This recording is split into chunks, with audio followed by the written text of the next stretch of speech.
Hello বন্ধুরা, কেমন আছো সবাই? আশা করি অনেক অনেক ভালো আছো। আজ আমি তোমাদের সাথে যে গল্প বলবো তা শুনলে তোমাদের পাইপ দিয়ে জল বের হয়ে যাবে। তাহলে আর দেরি না করে কানে হেডফোন পরে বসে পড়ো গল্পটি শোনার জন্য।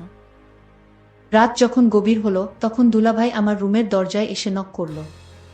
আমি জানতাম না বাহির থেকে দুলাভাই নক করছে। আমি ভয় পেয়ে আস্তে করে বিছানা থেকে উঠলাম। তারপর রুমের দরজার কাছে গেলাম। রুমের দরজার কাছে গিয়ে দরজাটা খুললাম। তারপর দেখলাম দুলাভাই। আমি দুলাভাইকে জিজ্ঞেস করলাম, এত রাতে আপনি আমার রুমে কিসের জন্য? দুলাভাই বলল, তুই এখন কোনো কথা বলবি না, চুপচাপ শুয়ে পড়ো। দুলাভাই এই কথা বলে আমার ওড়নাটা সরিয়ে দিয়ে যা করেছিল তা শুনলে তোমরা ঠিক থাকতে পারবে না। তাহলে আসল ঘটনাটা শুরু করি। আমার নাম কল্পনা, থাকি ময়মনসিংহ শহরে। একদিন এক বান্ধবী নাম সবিতা বলল, আমি আগামী ছুটিতে বড় আপার বাসায় যাব, তুই যাবি আমার সাথে। কল্পনা আপা এখন কোথায় থাকে তা বললি না আগেই, কিভাবে বলি যাব কিনা? ও হ্যাঁ, এই দেখ, আসল কথাই বলা হয়নি। শোন, বড় আপা এখন চট্টগ্রাম থাকে। যাবি? হ্যাঁ, যেতে পারি যদি মাকে রাজি করাতে পারিস। ঠিক আছে, সে ভার আমার।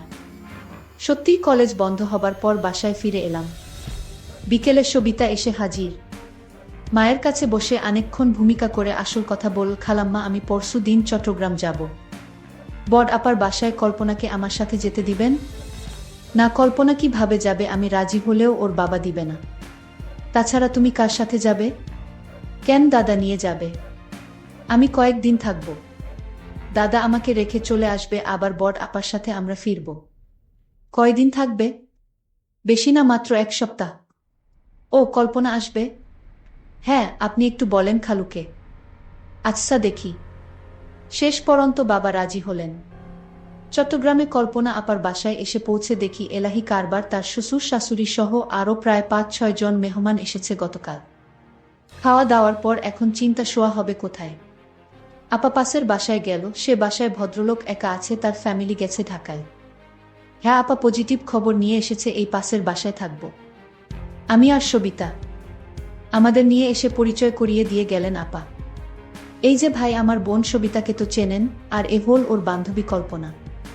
আরে সবিতা, কেমন আছ? কখন আসলে? হ্যাঁ দুলা ভাই, ভালো আছি, আপনি কেমন আছেন?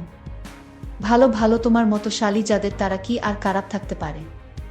দুলাভাই খালি বেশি কথা বলেন। না না, বেশি আর কি বললাম। তা খেয়ে এসেছো নাকি? রান্না করব? না খেয়েই এসেছি। তবে শোন, সকালে কিন্তু নাস্তা বানিয়ে নিজেরা খাবে। আমাকে খাওয়াবে, তারপর যাবে, এবং যে কয়দিন থাকবে এই হিসাবই চালু থাকবে, বুঝেছ? আচ্ছা ভাবি, আপনি যান, ওদিকে ব্যবস্থা করেন। গিয়ে আমি দেখছি, এখানে ওরা এই রুমেই থাকবে।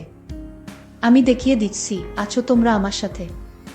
পাশের রুমে নিয়ে গেলেন, বিছানা দেখিয়ে বললেন, সবিতা তুমি তো চেন সব, তাহলে শুয়ে পড়, অনেক লম্বা জার্নি করে এসেছ। আমি সিরিয়ালটা দেখে শোব। না, আমরাও দেখব। দেখবে? তাহলে আসো দেখো। টিভি দেখাছিলাম আর বিভিন্ন গল্প করছি। বলেই ফেললাম, বাহ দুলাভাই, আপনি এত সুন্দর করে কথা বলেন। সবিতা, আগে আপনার কথা কিছু বলেনি নাকি? আর কথা বলা, এই তো এমনি আর কি। আচ্ছা তোমরা চা খাবে? লম্বা জার্নি করেছ, ভালো লাগবে। কে বানাবে? আপনি বানাবেন? মাথা খারাপ? দুইটা শালি ঘরে থাকতে কোনো বোকা চা বানিয়ে খায় বল? সবিতা বলল, না দুলাভাই, আমি বানিয়ে আনছি, আপনি বসেন। আমি সবিতায়ের সাথে রান্নাঘরে গেলাম, চায়ের কাপ এনে দুলাভাইয়ের হাতে দিলাম। উনি খুব খুশি হলেন। কি ব্যাপার তোমাদেরটা? না, এখন চা খেলে ঘুম হবে না, আপনার জন্যেই বানালাম। দেখি কান, তোমরা খাবে না জানলে আমিও বাদ দিতাম। চা শেষ হবার সাথে সাথে সিরিয়ালও শেষ। দুলাভাই, এখন শোয়া যায়? হ্যাঁ চল, মশারিটা টানিয়ে নাও, রাতে ভয় পেলে আমাকে ডাকবে। আচ্ছা দুলাভাই। সবিতায়ের মশারি টানানো হলে আমি ভিতরে ঢুকে জিজ্ঞেস করলাম, এই দুলাভাইয়ের কি বাচ্চা আছে? হ্যাঁ, এক মেয়ে। কেন, আফসোস হচ্ছে?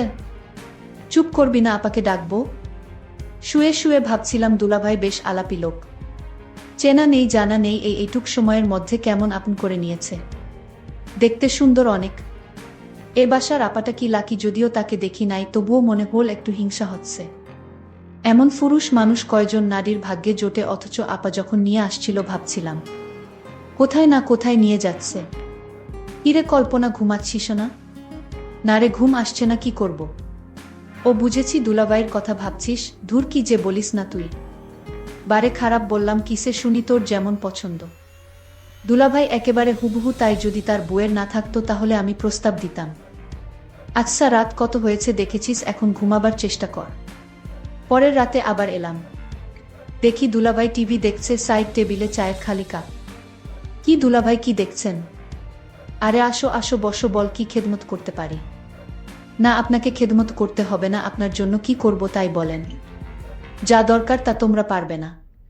কেন পারবো না বলেই দেখেন পারি কিনা। চা বানাবো? তোমরা খাবে না? তাহলে থাক। থাকবে কেন, এখনই আনছি। দেখ যদি পারো ভালোই হয়। সেই সন্ধ্যা থেকে ভীষণ মাথা ধরেছে। টিভিতে আমার প্রিয় একটা সিরিয়াল চলছিল, কিন্তু সবিতায়ের ঘুম পাচ্ছিল বলে ও ঘুমাতে চলে গেল। আমি কি করি ভেবে রয়ে গেলাম, দেখেই যাই। চা খেয়ে দুলাভাই বললেন, একটু কড়া করেছ বলে চাটা ভালো হয়েছে, দেখি যদি মাথাটা ছাড়ে। একই দুলাভাই, আপনার চোখ এমন লাল হয়ে আছে, কপালের পাশে রগ ফুলে গেছে কেন? ওই যে বলছি না মাথা ব্যথা, এটা আমাকে খুব কষ্ট দেয়। মালিশ করে দিব? না থাক, তুমি বেড়াতে এসেছো, আবার কি মনে করবে? কি যে বলেন দুলাভাই, কি মনে করব, আপনার কষ্ট হচ্ছে তো। আর তাছাড়া মাথা ব্যথা কমাতে মালিশের কোনো বিকল্প নেই। দুলাভাই আমি মালিশ করে দেই আপনার কপালটা, তাহলে ব্যথা কমে যাবে। না তুমি পারবে না। এই জন্যে আমার স্ত্রী আমাকে ছেড়ে সাধারণত কোথাও যায় না। এই যন্ত্রণাটা খুব খারাপ, আমি এতক্ষণ শুয়ে পড়তাম, তোমাদের জন্য বসে রয়েছি। আচ্ছা সবই ঠিক আছে, এখন আপনি কোনো কথা না বলে চলেন বিছানায় শুয়ে পড়েন। আমি আপনার মালিশ করে দেই, আমি ভালো মালিশ করতে পারি। মায়ের মাথায় ব্যথা আছে তো, তাই সবসময় মালিশ করতে হয়। কিন্তু সবিতা দেখলে কি বলবে? আরে অসুখ হলে সবাই মানুষকে সেবা করতে পারে, এই নিয়ে আপনার ভাবতে হবে না দুলাভাই। আরে ধুর সবিতা, ঘুমিয়ে পড়েছ, আপনি জানেন না ওর ঘুম মরার মতো। আর জানলেই বা কি আসে যায়, অসুস্থ মানুষের সেবা করতে হবে না? ও তাহলে চল। দুলাভাই উঠে তার শোবার ঘরে গেল। আমি সবিতাকে এক নজর দেখে দুলাভাইয়ের পিছনে গেলাম। আপনারা বিশ্বাস করেন আমার অন্য কোনো উদ্দেশ্য ছিল না। লাইট জ্বালাতে চেষ্টা করলো, কিন্তু লাইট কিছুতেই জ্বলল না। একই টিউবটা আবার গেল, ধ্যাত, এই জন্যে আমার টিউব লাইট একেবারে পছন্দ না। শেষ পর্যন্ত ডিম লাইট জ্বালাতে হলো। দুলাভাইকে আমি তার মাথায় মালিশ করে দিচ্ছিলাম। দুলাভাই বলল, তুমি তো দেখি একেবারে ডাক্তারের মতো মালিশ করতে পারো। কি যে বলেনে দুলাভাই, আমার মায়ের মাথায় প্রতিদিন মালিশ করি তো, তাই অভ্যাস হয়ে গেছে। দুলাভাই বলল, তাই তো বলি, এত ভালো করে মালিশ করা কোথায় থেকে শিখলা? দুলাভাই আপনারে একটা কথা বলি, আপনি যদি বিয়ে না করতেন তাহলে আমি আপনাকে বিয়ে করে নিতাম, আপনাকে বিয়ের প্রস্তাব দিতাম। আমি তাকে জিজ্ঞেস করলাম, কেন? দুনিয়ায় এত মানুষ থাকতে আমার প্রতি নজর পড়ল কেন গো? দুলাভাই আপনার মতো মানুষ আমি কোনোদিন দেখিনি। আপনি যেমন সুন্দর তেমন আপনার কথাবার্তা। আপনি যাকে বিয়ে করেছেন সে তো ভাগ্যবতী। আরে তুমি যা মনে করছো তা না। তুমি হয়তো ভাবছো আমি বিয়ে করে অনেক ভালোই আছি, কিন্তু আমার মনের অবস্থা তুমি জান না। আমি আসলে এই সংসার নিয়ে ভালো নেই। তোমার ভাবির আচার আচরণ তেমন একটা ভালো না। তোমার ভাবি আমায় তেমন পছন্দ করে না। আমি বললাম, দুলাভাই আপনি কি বলেন এসব? আপনার মতো একটা সুদর্শন মানুষকে ভাবি পছন্দ করে না, এটা কি করে হয়? আমার এই কথাটা বিশ্বাস হচ্ছে না দুলাভাই। তুমি যদি বিশ্বাস না করো তাহলে আমার করার কিছু নাই। আমি সত্যি বলছি, আমি আসলে তোমার ভাবিকে নিয়ে ভালো নেই। আচ্ছা দুলাভাই আজ ঘুমান, আমি আমার রুমে গিয়ে ঘুমাই। ঠিক আছে, কাল কথা হবে। আর আমি তো আছি সবিতা যতদিন আছে। আমি তাকে ডাক দিলাম আর বললাম, শোন, তুমি যে আমার মাথা ব্যথা দূর করেছো তাই তোমাকে অসংখ্য ধন্যবাদ। আরে দুলাভাই আপনি আমাকে ধন্যবাদ দিয়ে ছোট করবেন না, কারণ আমি তো রোগী মানুষের সেবা করেছি। সমস্যা নাই, কাল আবার কথা হবে। তাহলে আমি এখন যাই। আচ্ছা ঠিক আছে, যাও। পরের দিন রাতে আমি আমার শালীকে বললাম, আজ আমার সাথে দেখা করো রাতে। আমি বললাম, ঠিক আছে দুলাভাই, আপনি রুমে যান, আমি আসব। আমি আমার রুমে গেলাম। আজ আমার মাথা ব্যথা তেমন নাই। তারপরও আমি ভাবলাম কল্পনাকে দিয়ে। আমি কল্পনা মানে আমার শালীর জন্য অপেক্ষা করতে লাগলাম, কিন্তু কল্পনা আজ কিছুতেই আসছে না। আমি ভাবতে লাগলাম, আজ কল্পনা আসলে আমি তার কাছে থেকে আমার মনের চাওয়াটা পূর্ণ করে নিব। আমি ভাবতে লাগলাম কিভাবে কি করা যায়। কল্পনা কি আমার কথায় রাজি হবে নাকি অন্য কাউকে বলে দিবে? কারণ আমার খুব ভয় হচ্ছে। যদি আমার স্ত্রী কিছু জানে তাহলে আমার 12টা বেজে যাবে। আর তাই যা করতে হবে খুব ভেবেচিন্তে করতে হবে। আমি কল্পনাকে আস্তে করে ডাক দিলাম। কল্পনা, এদিকে আসো তো, তোমার সাথে জরুরি কথা ছিল। আমি বললাম, দুলাভাই আসছি। আমি দুলাভাইয়ের ডাক শুনে তার রুমে গেলাম। আমি বললাম, দুলাভাই চা করে দিব। দুলাভাই বলল, তোমার হাতের চা খেলে আমার মাথা ব্যথা ভালো হয়ে যায়। তাই নাকি দুলাভাই? তুমি এমন ভাব করছো মনে হয় কিছুই তুমি জান না। দুলাভাই, আমি সব জানি, এমনি আপনার সাথে মশকরা করছিলাম। আরে তুমি আমার সাথে মশকরা করো, কিন্তু আমার মনের ভিতর তো কোনো শান্তি নাই। দুলাভাই, আপনি চাইলে আপনি মনে শান্তি পেতে পারেন। আমি বললাম, কিভাবে পাবো?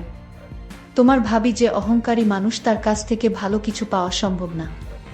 এরই মধ্যে আমার স্ত্রী বাসায় হাজির। তুমি চলে আসছো, তুমি না বলেছিলে আরো 2 দিন তোমার বাপের বাড়িতে থাকবে? আরে আমি এতদিন থাকলে তোমার কষ্ট হতে পারে, আর তাই ভাবলাম চলে যাই। আমি ভাবির ব্যবহার তো খারাপ দেখলাম না। ভাবি বলল, এই 2 দিন তুমি কেমনে আছো? কি করছো? ঠিকমতো খাওয়া দাওয়া করছো কিনা তা নিয়ে আমি মহা দুশ্চিন্তায় ছিলাম। আর তাই তো কোনো কিছু না ভেবে চলে আসলাম। যাক, ভালোই করেছে, তোমার ছোট বোন আসছে, তুমি আর কয়দিন থাকলেই হতো। তারপর ভাবি বলল, যাও তুমি স্নান করে আসো, আমি তোমার জন্য খাবার রেডি করছি। তারপর দুলাভাই স্নান করে আসলো। ভাবি নিজ হাতে দুলাভাইকে ভাত খাওয়াইয়া দিচ্ছিল। আমি এই দৃশ্য দেখে ভাবলাম, ভাবি তো দুলাভাইকে ভালোই যত্ন করে। তাহলে দুলাভাই কি আমার সাথে মিথ্যা কথা বলেছে নাকি? আর দুলাভাই আমার সাথে মিথ্যা কথা বলবে কেন? এখন আমি বুঝতে পারলাম, দুলাভাই আমায় মিথ্যা বলে আমার কাছ থেকে কিছু আদায় করতে চাইছিল। যাই হোক, দুলাভাইয়ের মক্কল বুঝতে আর আমার বাকি রইল না। আমি রাতে আমার রুমে খাওয়া দাওয়া শেষ করে সবাই ঘুমাতে গেলাম। তারপর রাত যখন গভীর হলো, তখন আমার রুমের দরজায় কারো নক পেলাম। তারপর আমি ভাবলাম, এত রাতে কে দরজায় নক দিল? আমি কিছুটা ভয় পেলাম। তারপর আমি আস্তে আস্তে বিছানা থেকে উঠলাম আর দরজার কাছে গেলাম। তারপর মনে সাহস নিয়ে রুমের দরজাটা খুলে দিলাম। তারপর যাকে দেখলাম সে আর কেউ না, সে আমার দুলাভাই। আমি দুলাভাইকে বললাম, আপনি এত রাতে আমার রুমে কিসের জন্য? দুলাভাই বলল, ওই দিন তোমায় বলেছিলাম যে আমার কপালে সুখ নেই। আমার মাথা প্রচণ্ড ব্যথা করছে, অথচ তোমার ভাবিকে বললাম আমার মাথা ব্যথা করছে, একটু মালিশ করে দাও। সে রাগ দেখিয়ে বলল, আমি পারবো না। মাথা ব্যথা করলে ট্যাবলেট খাও। কিন্তু ট্যাবলেটে তো আমার মাথা ব্যথা সারে না। তোমার ভাবির আচার ব্যবহার আমার কাছে কিছু ভালো লাগে না। আমি দুলাভাইকে বললাম, তাহলে এখন আমি আপনার জন্য কি করতে পারি দুলাভাই?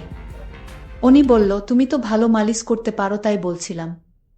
আমার মাথায় প্রচুর ব্যথা করছে, তুমি আমার মাথায় মালিশ করে দিলে ব্যথাটা কমে যাবে।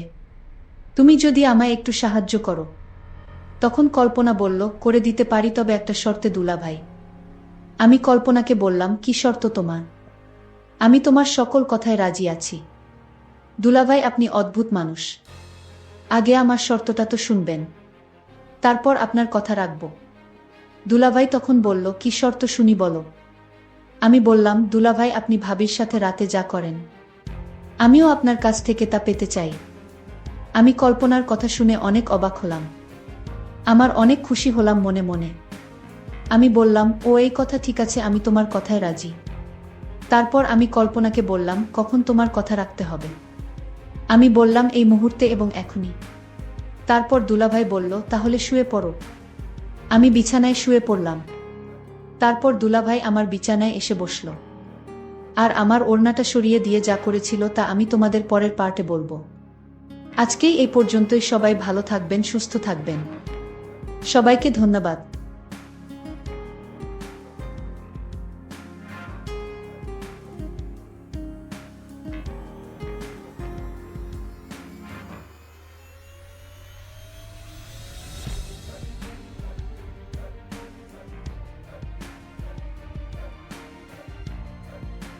বন্ধুরা, আজকের গল্পটি এখানেই শেষ করলাম। দেখা হবে আগামী নতুন গল্পে। আর বন্ধুরা, তোমরা সবাই আমার চ্যানেলটিকে সাবস্ক্রাইব করে পাশে থাকো।